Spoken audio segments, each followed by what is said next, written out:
Hi friends, welcome back to my YouTube channel ഇരട്ടി family. ഈ തവണത്തെ ഇമ്മ്യൂണോതെറാപ്പി കഴിഞ്ഞ ശേഷം ഇമ്മ്യൂണോതെറാപ്പി ടൈമിൽ എനിക്ക് നല്ല ബുദ്ധിമുട്ടൊക്കെ ഉണ്ടായിരുന്നു കേട്ടോ. പക്ഷെ അത് കഴിഞ്ഞ ശേഷം എനിക്ക് കുറച്ച് ആക്റ്റീവായിട്ടുണ്ടായിരുന്നു. കാരണം പൊന്നൂസ് എനിക്ക് നന്നായിട്ടൊക്കെ ഫുഡ് ഉണ്ടാക്കി തന്നിട്ടുണ്ടായിരുന്നു.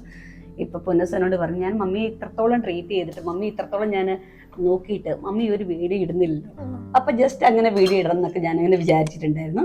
അപ്പം പൊന്നൂസ് ഇതാണ് നെയ്ച്ചോറൊക്കെ ആക്കിയിട്ടുണ്ടായിരുന്നു. പക്ഷെ എനിക്ക് നെയ്ച്ചോറൊന്നും വേണ്ട.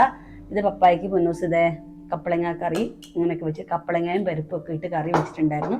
കാരണം ഒരു മമ്മി അധികം ഫുഡ് കഴിച്ചിട്ടില്ലെങ്കിൽ പോലും ഈ ഒരു ചെറിയ ചെറിയ കാര്യങ്ങളൊക്കെ ആണെങ്കിൽ പോലും ഒരു കുറച്ചെങ്കിലും കഴിച്ച മമ്മി ഓക്കെ ആകുമെന്ന് പറയുന്നുണ്ടായിരുന്നു. ഓലമീൻ കറിയാണ്, അത് പപ്പായ്ക്ക് കൊടുത്തോണ്ടിരിക്കുവാണ്. ഇനി എനിക്ക് തരുന്ന കാര്യങ്ങളൊക്കെ അന്നേരം ഞാൻ പറയാം. പിന്നെ ലിവർ ഫ്രൈ ആണ്.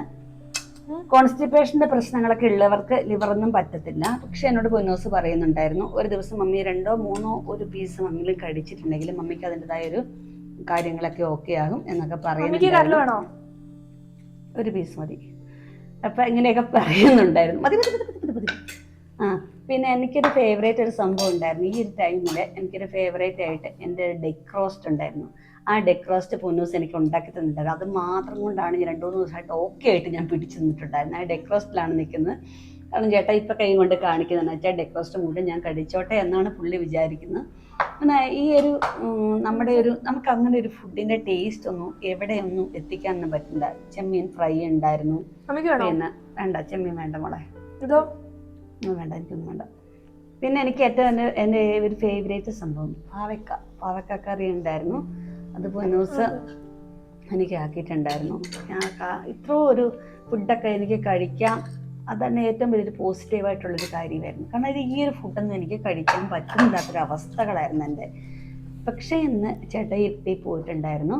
എനിക്ക് ജസ്റ്റ് റംബൂട്ടാനൊക്കെ മേടിച്ചിട്ടുണ്ട്. നല്ല റംബൂട്ടാനാണ്. നമ്മുടെ ഇവിടെ ഉണ്ട്, നമുക്കിവിടെ റംബൂട്ടാൻ ഉണ്ട്. പക്ഷെ ഓൾറെഡി നമ്മുടെ റംബൂട്ടാൻ ഇത്രയും പഴുത്തിട്ടൊന്നും ഇല്ലായിരുന്നു കേട്ടോ. നല്ല റംബൂട്ടാനാണ് ഇവിടുത്തെ, നല്ല ടേസ്റ്റി ഒക്കെയാണ്. പക്ഷെ ഇത്രയും പഴുത്തിട്ടൊന്നും ഇല്ലായിരുന്നു. റംബൂട്ടാനൊക്കെ മേടിച്ചിട്ടുണ്ടായിരുന്നു. അപ്പം അങ്ങനെ ജസ്റ്റൊക്കെ ഫുഡൊക്കെ കഴിക്കാമെന്ന് വിചാരിക്കുന്നുണ്ടായിരുന്നു. പിന്നെ വേണ്ട എന്ന് പറഞ്ഞെങ്കിലും ഞാൻ അങ്ങനെ ഓർക്കുന്നുണ്ട്, കപ്പളങ്ങയൊക്കെ നല്ലതാണ് കേട്ടോ. കപ്പളങ്ങ പരിപ്പൊക്കെ നമുക്ക് ഒത്തിരി നല്ലതാണ്. കുറച്ചൊക്കെ കഴിക്കാം എന്ന് ഞാൻ വിചാരിക്കുന്നുണ്ട്. എത്രത്തോളം കഴിക്കാൻ പറ്റുന്നൊന്നും അറിയില്ല. പക്ഷെ ഇങ്ങനെയൊക്കെയാണ് നമ്മുടെയൊക്കെ ഒരു ലൈഫ്. കാരണം നമുക്ക് ഈ ഒരു ക്ഷീണം വരുന്നൊരു സമയത്ത് നമ്മൾ വിചാരിക്കും നമുക്ക് ഫുഡ് കഴിക്കാൻ പറ്റുന്നില്ല. കാരണം എന്തെല്ലാം നമ്മൾ നോക്കിയാലും നമുക്ക് കഴിക്കാൻ പറ്റില്ല. എവിടെ നമ്മൾ ഏതൊരു ഫുഡ് നമ്മൾ ആലോചിച്ച് നോക്കും. പിള്ളേരെന്നോട് ചോദിക്കും, എന്താ അമ്മയ്ക്ക് വേണ്ടേ? പക്ഷെ നമുക്കത് കഴിക്കാൻ പറ്റാത്തൊരു സാഹചര്യം, ഒന്നിനും ഒരു ടേസ്റ്റ് ഇല്ല.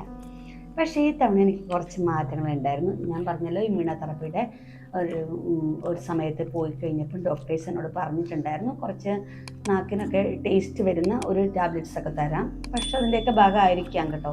ഞാനിപ്പോൾ ഓൾറെഡി ഓക്കെയാണ്. ഞാൻ ഫുഡൊക്കെ കഴിക്കാൻ തുടങ്ങിയിട്ടുണ്ട്. പക്ഷെ ഇത്രത്തോളം കഴിക്കാൻ പറ്റുമോ അറിയില്ല. പൊന്നൂസിനോട് പറയും, മമ്മി ചോറൊന്നും കഴിച്ചില്ല, ജസ്റ്റ് ഈ ഡെക്ക് റോസ്റ്റും ഇതൊക്കെ കഴിച്ചാൽ മതി. ഓക്കെ, അങ്ങനെയൊക്കെ വിചാരിക്കുന്നുണ്ട്. എങ്ങനെയാണെങ്കിലും ഏറ്റവും പോസിറ്റീവായിട്ടുള്ളൊരു കാര്യം എന്നാന്ന് ചോദിച്ചു കഴിഞ്ഞാൽ എനിക്ക് ഒരു 1.5 കിലോ വെയിറ്റ് ഒക്കെ കൂടിയിട്ടുണ്ട് കേട്ടോ ഈ ഒരു ടൈമിൽ. അല്ലേ പൊന്നൂസേ? പൊന്നൂസ് എനിക്ക് ബീറ്റ്റൂട്ട് അച്ചാറൊക്കെ ഉണ്ടാക്കുന്നുണ്ട്. വിനാഗിരി ഒന്നും അധികം ഒഴിക്കാതെ ബീറ്റ്റൂട്ട് അച്ചാറൊക്കെ ഉണ്ടാക്കി തരാമെന്ന് പറയുന്നുണ്ട്. എല്ലാം പൊന്നൂസിൻ്റെ ഭാഗമാണ്.